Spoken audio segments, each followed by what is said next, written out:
Cyril, could you please bring us up to speed on what is happening in the Kyiv-Pechersk Lavra? Who has left the Lavra? Who is still staying in the Lavra? And do they have any place to leave from the Lavra?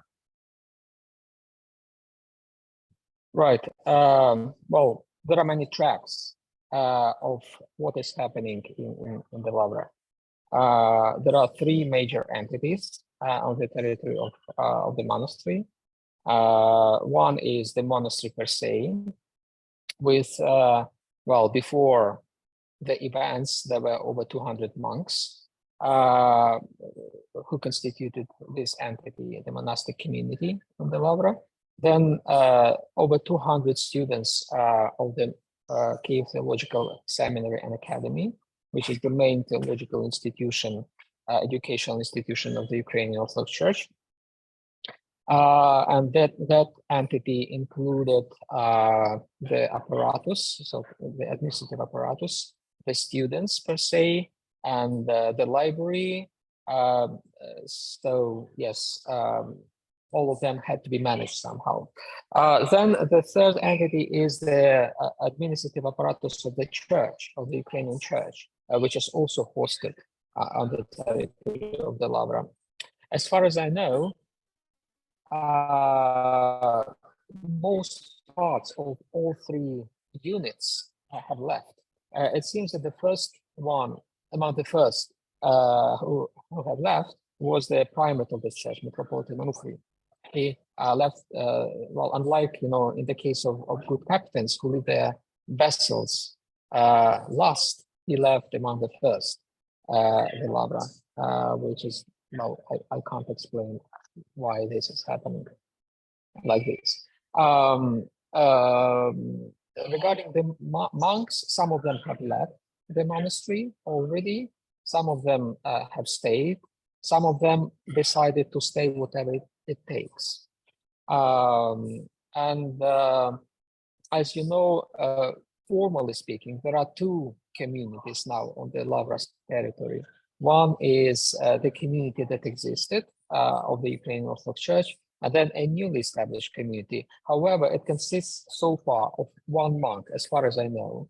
Possibly some other monks can switch to the community, but this is not sure. We need to wait. And I think no one knows whether and how many will switch to this community, which belongs to the Ukraine Orthodox Church of Ukraine, the Orthodox Orthodox Church. At least one person is there. So everything is vague. Everything is like moving parts. It's unclear what will happen as a result of the procedures that were initiated by the Ukrainian state.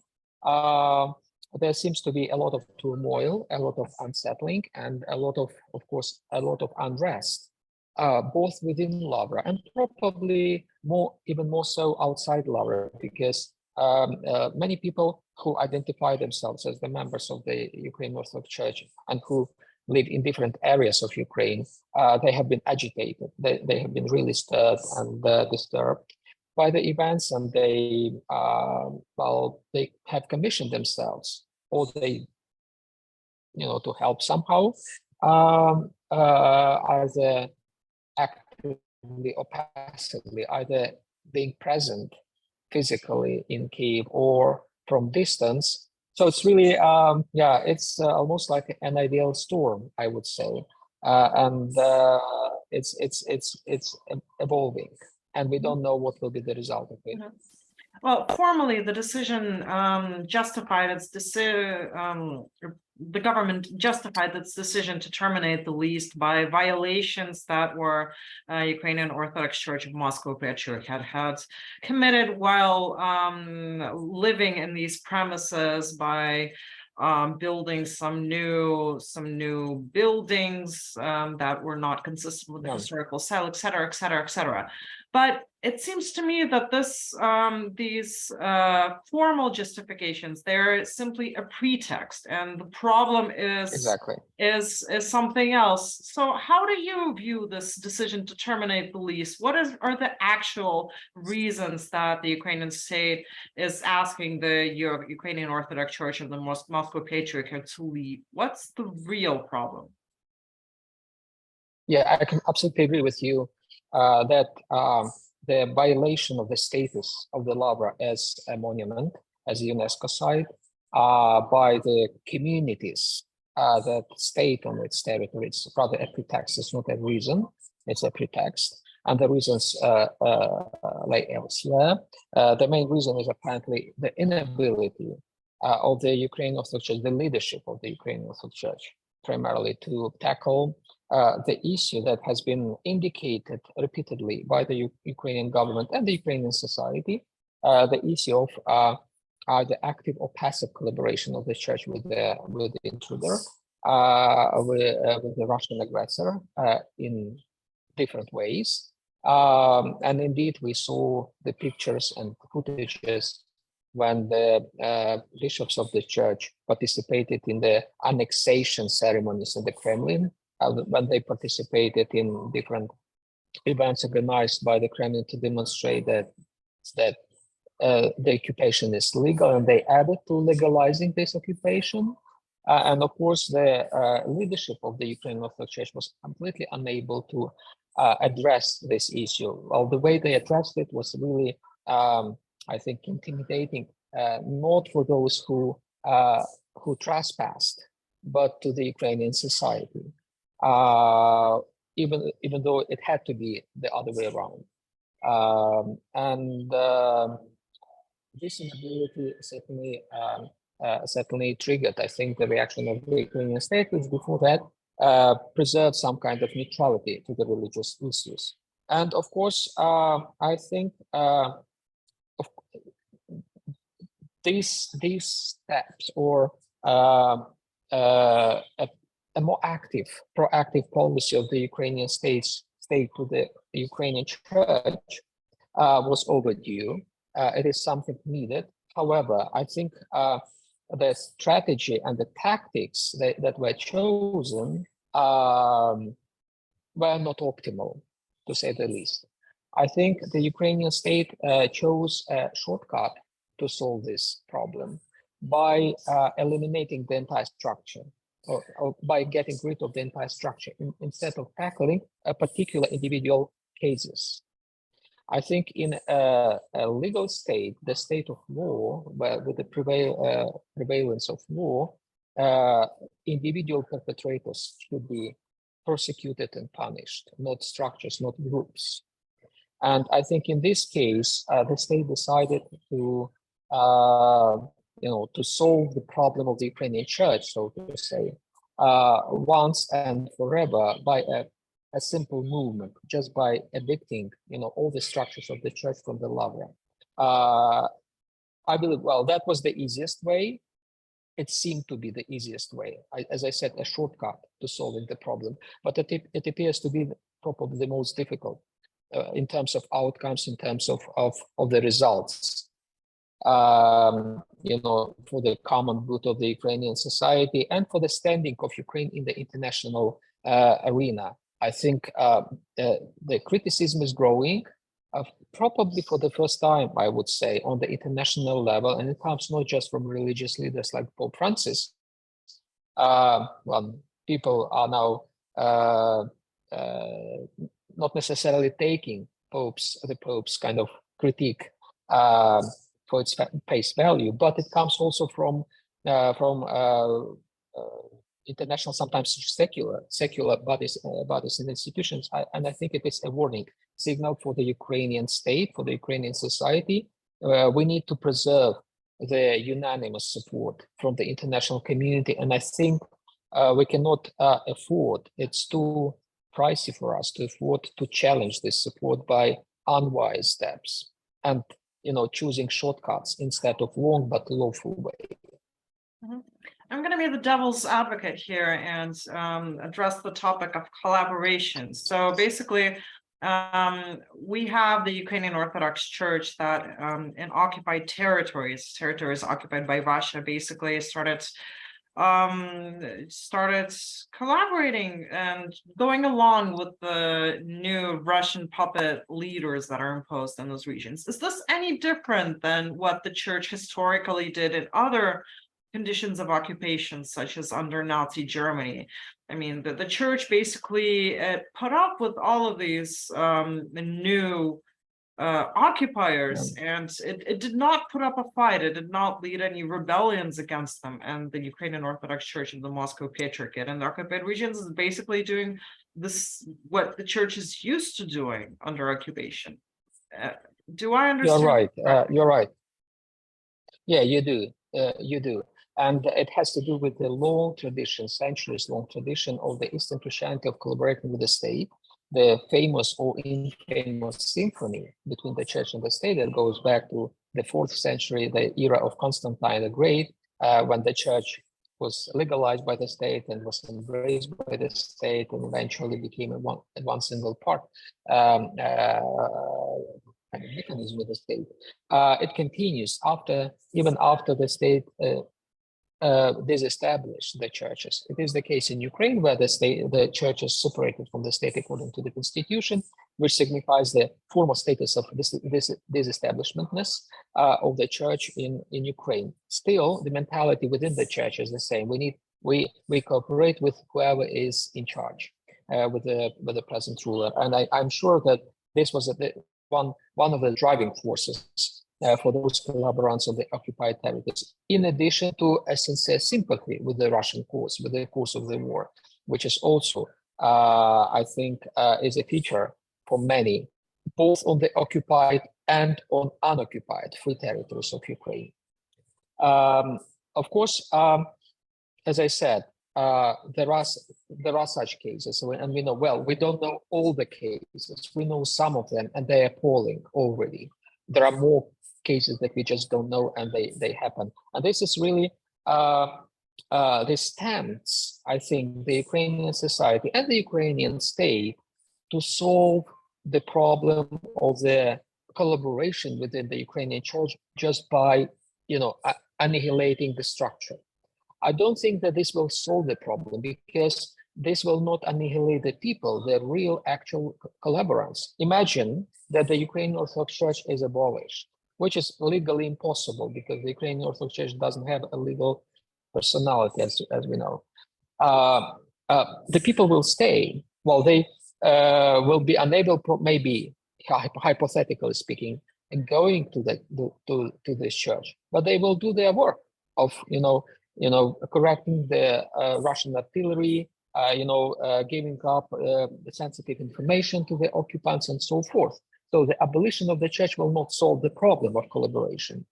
Moreover, it will create additional problems for the standing of Ukraine on the international scene, as I said.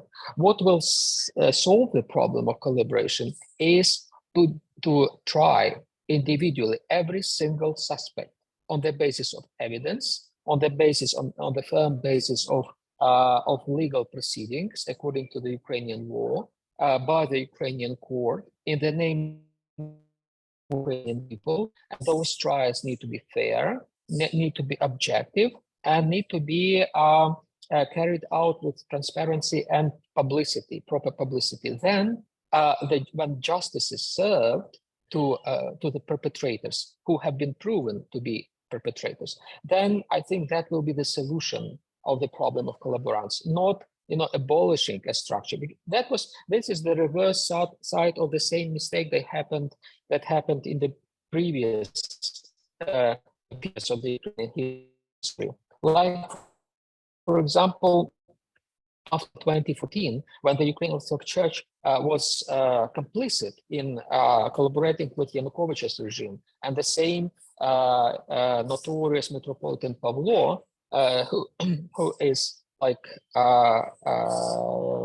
really, he comes up with really appalling statements and so forth. He did the same after 2014 and before 2014 by comparing Yanukovych with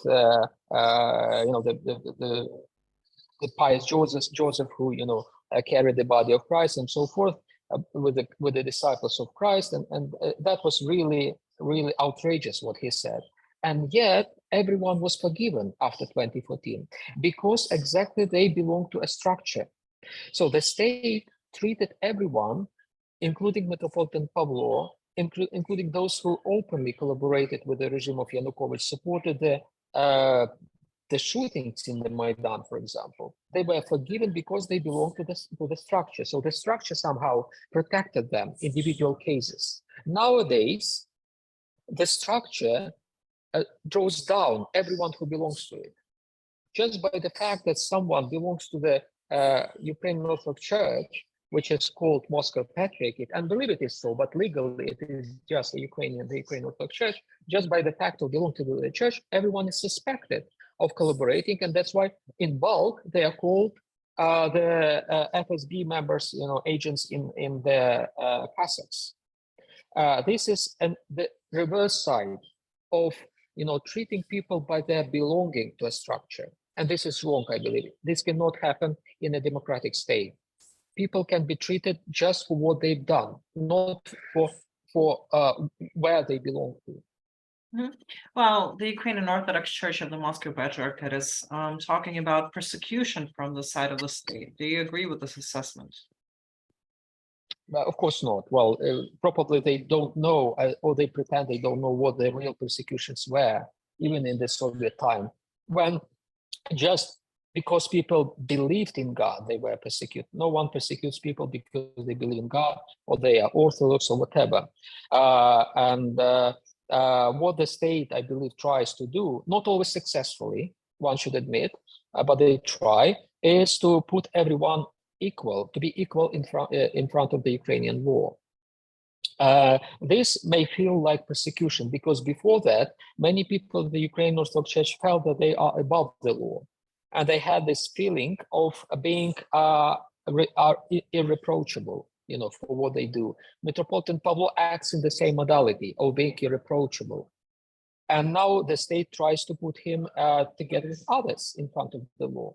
Of course, the Ukrainian legal system is not perfect and continues to follow, this, I think this principle articulated properly by the Brazilian President Vargas, but probably it was even before him, that the law is served to my enemies, and my friends are exempted from that. And it may look like the law is deliberately served now, justice served now only to one Ukrainian church, not to everyone. This impression should be corrected, I think, by the objective attitude of the state to everyone.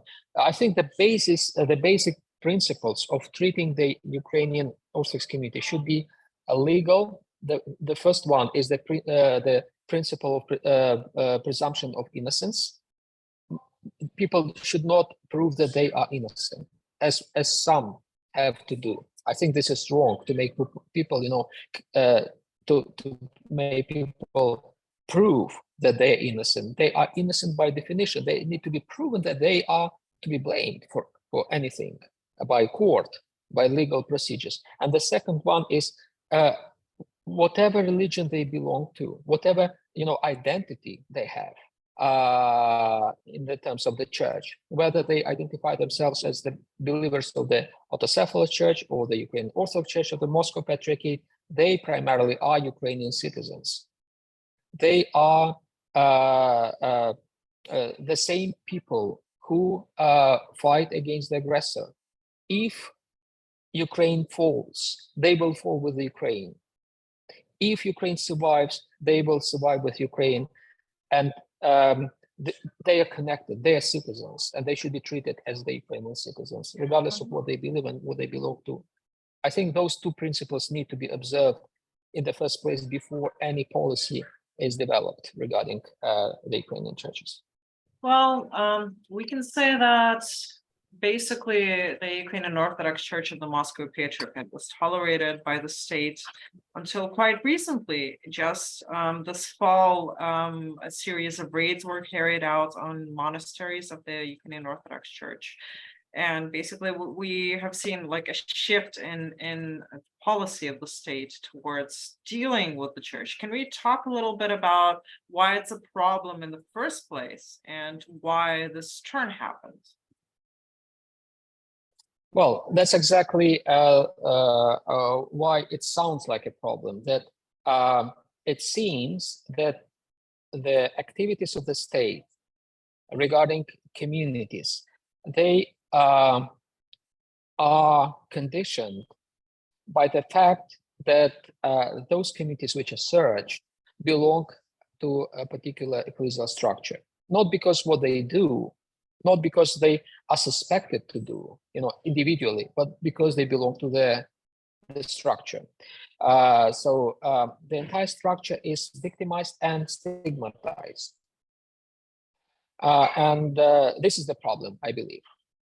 When the perpetrators are treated not by their deeds, but what they belong to or what they say they belong to, and I think this is problem. This is a problem. This is exactly a feature of the states that are undemocratic, to say the least. But is the Ukrainian Orthodox Church of the Moscow Patriarchate a problem in the first place? Right now, I mean, in Ukrainian society, there is great animosity towards this church because it is essentially part of the church of the aggressor state that blesses the war against Ukraine, and it's hard for Ukrainians to understand how this is possible in a country that is a year at war. So let's talk a little bit about this council that was held in 2022, May 2022. Oh no. Okay. Excuse me. Can you just? Yeah, it's something dropping water. So I need to. Yeah.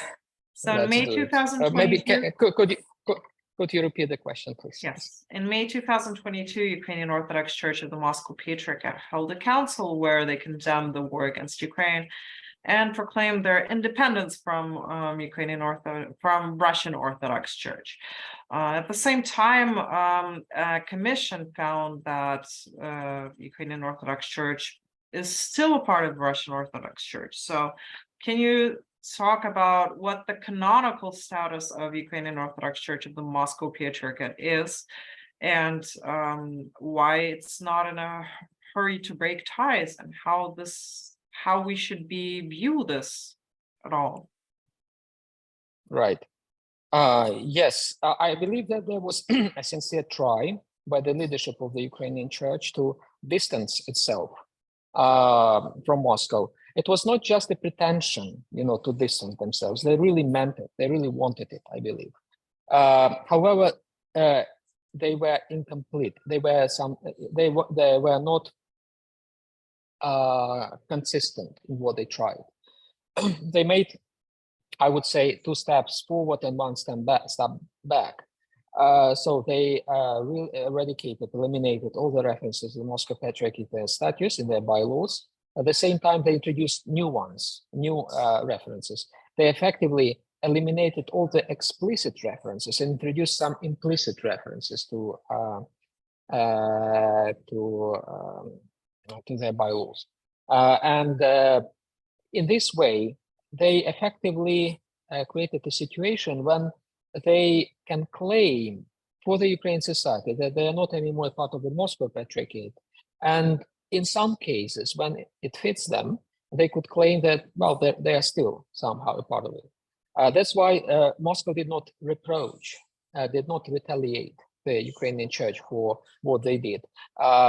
From the Moscow perspective, it is still a part of the Moscow Patriarchate. Moreover, from the perspective of the majority of the Orthodox churches, including the Ecumenical Patriarchate, they are still a part, just dioceses of the Moscow Patriarchate in Ukraine. That's also true. So the Ukrainian Orthodox Church is effectively a structure which entertains a very wide array of interpretations of what it is, from being autocephalous, independent, to being just dioceses or parishes of the Moscow Patriarchate in Ukraine. So this broadness of interpretations they hoped would help them to survive, to navigate, through the contempt that they indeed have in the Ukrainian society and from the Ukrainian state. But it didn't work, it seems. It helped them to continue somehow until recently, but now, especially, I think that what triggered the state's resolve to deal with the Ukrainian church was exactly the active participation of its hierarchs in the procedures of annexation of the Ukrainian territories by the Kremlin. That really was the personal trigger for Zelensky, I believe.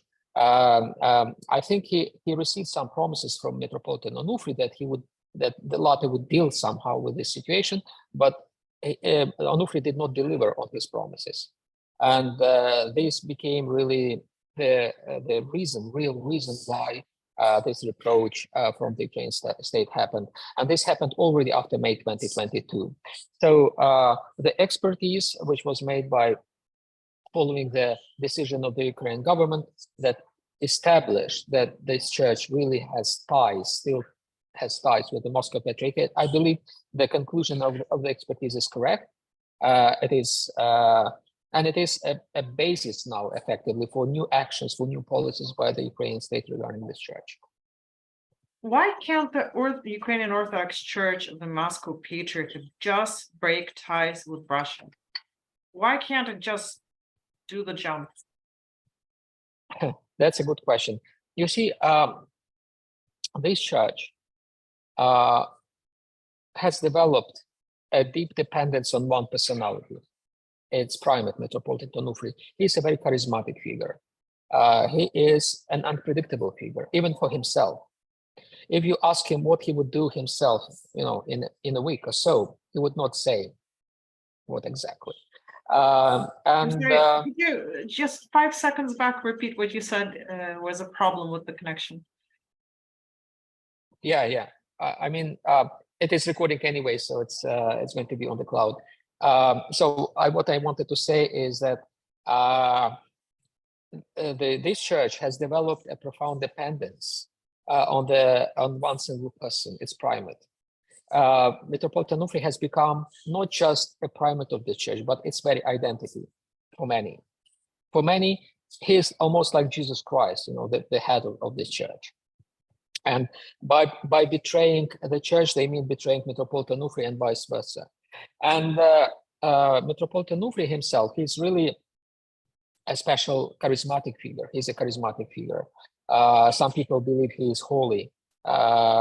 Certainly he is charismatic, at least, and he is, as a charismatic figure, unpredictable, even for himself. So it depends, I think, completely on him. Take, for example, the course of Metropolitan Pavlo, the abbot of the Lavra, who is effectively his placeholder for Onufri. He's like executor, like he's a CEO of the monastery, so to say, while the president is Metropolitan Onufri, who is considered to be the ultimate ultimate abbot of the Lavra, and Pavlo is just his representative to the Lavra. And it's completely up to Onufri to keep Pavlo or to fire him, and he has chosen to keep Pavlo. That is his decision. Why he has decided this? It's his business, and I think this complete dependence of the Ukrainian Orthodox Church on one single charismatic, unpredictable personality is one of the main reasons of the crisis where the church found itself in. This complete unaccountability of Onufri to the rest of the church. When he does whatever he wants and everyone follows. And he decided to, like in May, to have this council, so to say, no one knows what it was exactly, to get rid of the reference to the Moscow Patriarchate. And now his unwillingness to do anything else, I think they have led to the situation of complete disaster for this church. Mm-hmm. It's because, I think it's primarily because of him, in my judgment. Mm-hmm. I see. So But what would have been like an ideal scenario of behavior of these priests that stayed in the occupied territories? How would they have to have behaved for it to be acceptable to Ukrainian society? Maybe have some You know, examples. they behave in different ways already. Some of them collaborate, some of them, clap their palms. They sing hallelujah, to the invaders and receive them with, as saviors. Some of them are neutral. They try to stay away of, politics, as they say, and to keep to their business. And some of them resist the way they can. There are also even bishops who resist. For example, as far as I know, Metropolitan Pantelimon of Luhansk, who participated in the Moscow ceremony of annexation, and he is a collaborant, right? He has been sanctioned by the Ukrainian state. However, he resists at least, until, well, as far as we know, resisted any attempt to include himself to the hierarchy of the Russian Orthodox Church. He tried to, to keep in connection canonical relationship with Metropolitan Onufry. So, in a sense, one can call it some form of resistance, not particularly maybe helpful for Ukraine as the state, but at least it's not a complete collaboration, I would say. I think different degrees of resistance can be observed and will be observed when more details will be revealed in the future among other clergy of the Ukrainian Church. I know that there are cases when the priests of the Ukrainian Orthodox Church on the occupied territories, they were forced by the occupants to join the Moscow Patriarchy per se, and they refused to. And they were threatened, with the dilemma: either you join us or you get, you go to prison, you go to a dungeon. And they still, preserve the affiliation with the Ukrainian Orthodox Church, even though it is the Church of the Moscow Patriarchate. So it's very complicated on the turf, on the ground, and we cannot say that everyone who is on the occupied territory is a collaborant. It would be unfair and probably very unjust to some of them. What about this ideology of the Russian world, the infamous heresy of Patriarch Kirill, and Kirill. and the Russian He Orthodox prefers- Church? How widespread is it with the Ukrainian Orthodox Church of the Moscow Patriarchate? Do they Well, believe in the Russian world? They certainly believed. I remember, for example, a public sermon by Metropolitan Antony Pakanich, who is the chancellor of the church, in the Trapezhная church in the Lavra, soon after 2014, when he came, to the Ambo to preach, and he tried to be apologetical about the ideology of the Russian world publicly. I think it has been recorded, so it can be just pulled up, I don't believe that people nowadays, well, certainly I can't say that any sane bishop or priest of the Ukrainian Orthodox Church in Ukraine, in free Ukraine, would utter publicly this ideology. I know that publicly many detest it, many have rebuked it, many really hate it because they believe it is the reason of their troubles, and they believe that it is the reason of the war per se, and they suffer from the war. They really, as a part of the Ukrainian society, they just bear all the burdens of the Ukrainian society, and they understand that the Russian war ideology is the reason of that, and they hate it. I think there are still pockets within the Ukrainian Orthodox Church, including the monasteries, primarily the monasteries, where this ideology is hiddenly upheld, and confessed in different ways. But those are pockets. It's not really a mainstream within the church. While it is a mainstream in the Russian church, that's for sure. The majority would support it.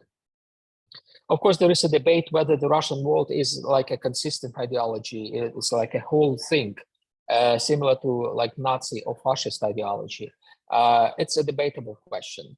Certainly, it features some very important elements of the classical ideologies, at least in the capacity, ability to drive people, to the common cause, like supporting this war.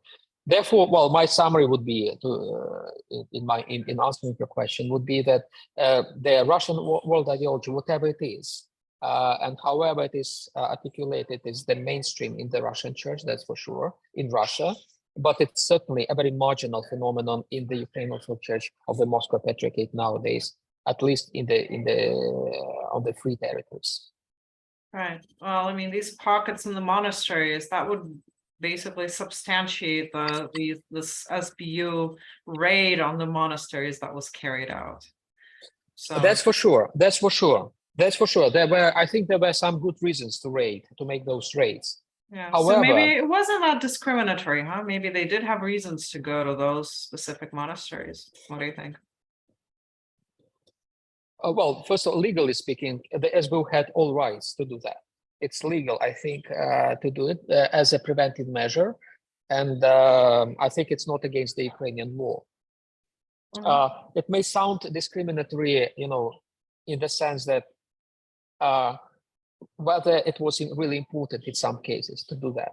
And essentially what the SBU showed afterwards is their finding, even though I think according to the procedures, they're not supposed to do that. But I think they wanted to give some kind of report to the society. What happened? They showed some books and booklets and so forth, which is not illegal per se to have those books. And I believe to have those books is not necessarily an indication that people who have those books comply with them. Like those books can be kept for research reasons. And it's not illegal to have them, right? So the evidence I believe, was not sufficient in the cases when some places like monasteries were accused of collaborating, with the enemy, when just some books were shown. What is more serious is, of course, the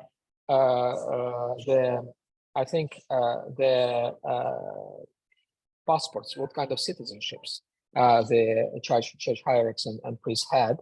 And there were cases when some of them had Russian citizenship together with Ukraine, which is illegal according to the Ukrainian law. And I think it is the right of the president to decide what to do with such cases. So therefore, I believe, but I'm not a lawyer. I should make this kind of disclaimer. So it's not my position to judge, but I believe that it is legal that the president can decide about the citizenship of the some church hierarchs figures who were deprived of Ukrainian citizenship, on the citizenship on the pretext of holding double citizenship. Anyway, so it doesn't seem like illegal what they did, but it sounded like discriminatory in some cases. That's why I think to eliminate this dubious aura, so to say, around these cases, it would be important to press the accusations to the Ukrainian court, to provide evidence, to proceed with the prosecution, and to have the final decision of the Ukrainian court. Because only after the final decision of the Ukrainian court, we can say that this institution is guilty. Otherwise, everyone is innocent on the basis of the presumption of innocence. Mm-hmm. Right, that's for sure. So final question. In 2019, we saw the emergence of the Orthodox Church of Ukraine, an independent church that was bestowed autocephaly from ecumenical patriarch Bartholomew. But the schism in Ukrainian Orthodoxy did not disappear since that time. What can we say about the interaction of the Orthodox Church of Ukraine and the Moscow-aligned Ukrainian Orthodox Church from that time? And do they have any desire to get closer? Do you see any indications that they might want to unite? Well, that's And- an and if excellent not, question. Thank why? you for that. What's preventing them from? That's a very good question. First of all, I believe that the schism does not exist in Ukraine anymore. It has been eliminated because everyone is now participating in, the church life, recognized by the global orthodoxy equally. There are no anymore, Orthodox of the second sort in Ukraine, as it used to be the case. However, the two structures, the Autocephalous Church and the Moscow Patriarchate, they still at odds with one another, and they don't seem to want to reconcile. Really, that is my impression, and this goes in both ways. It applies to both structures. It seems that both churches act in the mode of competition instead of the mode of collaboration and dialogue, unfortunately. Well, of course, there are statements and claims that they want dialogue, but they don't seem to mean it, judging from what they do. Even the events around the Lavra, they happen in the mode of competition. I think sometimes in the mode of opportunism. There were times for opportunism for the Moscow Patriarchate in Ukraine, like for example in the time of Yanukovych, when the church used its political leverage, so to say, its support, in order to claim some extra turf for itself, extra territory for itself, at the expense of the Kiev Patriarchate. Now, the same opportune moment is for the Autocephalous Church, I believe, and unfortunately, they jumped on this opportunity, and they used this opportunity, and this opportunism, I think, is really damaging for any future rapprochement between the two churches. I think Ukraine nowadays really needs reconciliation among the churches. The strife between the churches really drives the confusion within the Ukrainian society, while it needs to be consolidated. And such steps as the episode or the episodes in Lavra, which have not been exhausted yet, we will probably see a continuation of that. They don't help the reconciliation of the Ukrainian society. I believe that in the scenario of the state policies, state steps by the state to deal with the church issue in Ukraine, the item called the Lavra would have to be somewhere in the end of the scenario, not in the beginning. It is something that one would have to conclude with eventually, a long journey of dealing with this issue, not to begin with. And I think this step seems to be, for me at least, a misstep. They had to wait, not to act immediately. And if acting, then the attitude which is pertinent to the state of war had to be applied. The attitude of dealing with individual cases and not dealing with the institutions, in bulk, in wholesale. As we are witnessing in the case of the Ukrainian Orthodox Church, which is dealt as an institution in wholesale, and people are seen as judged by not what they do, but where they belong to. Mm-hmm. Thank you. So just briefly, where do you see the situation going forward?